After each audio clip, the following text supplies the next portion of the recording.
صرف اللہ ہے جو ایک سجدے سے اپنا بنا دیتا ہے، ورنہ یہ انسان تو جان لے کر بھی راضی نہیں ہوتے۔ کبھی بھی کسی کو نیچی نظر سے مت دیکھو، کیونکہ جو تمہاری حیثیت ہے یہ تمہاری قابلیت نہیں بلکہ اللہ کا تم پہ کرم ہے۔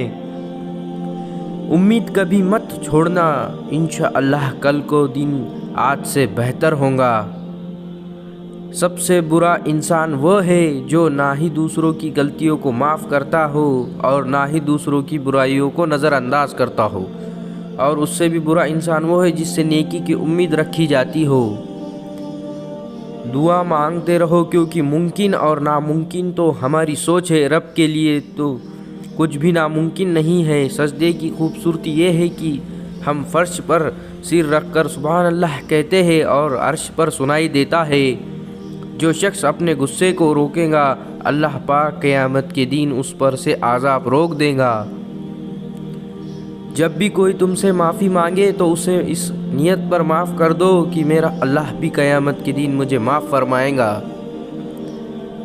اللہ تمہاری توبہ سے اتنا خوش ہوتا ہے جیسے کہ کوئی اپنی گم شدہ چیز کے لیے ملنے پر خوش ہوتا ہے۔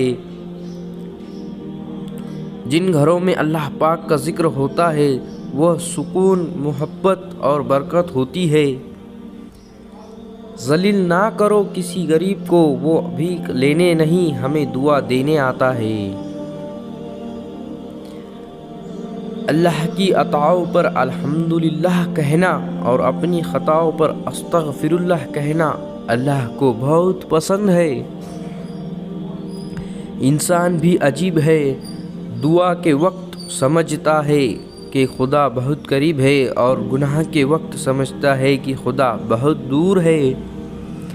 کبھی میں اپنے ہاتھوں کے لکیریں میں نہ الجھا، کیونکہ مجھے پتا تھا کہ قسمت کا لکھا بھی دعاؤں سے بدلا جا سکتا ہے۔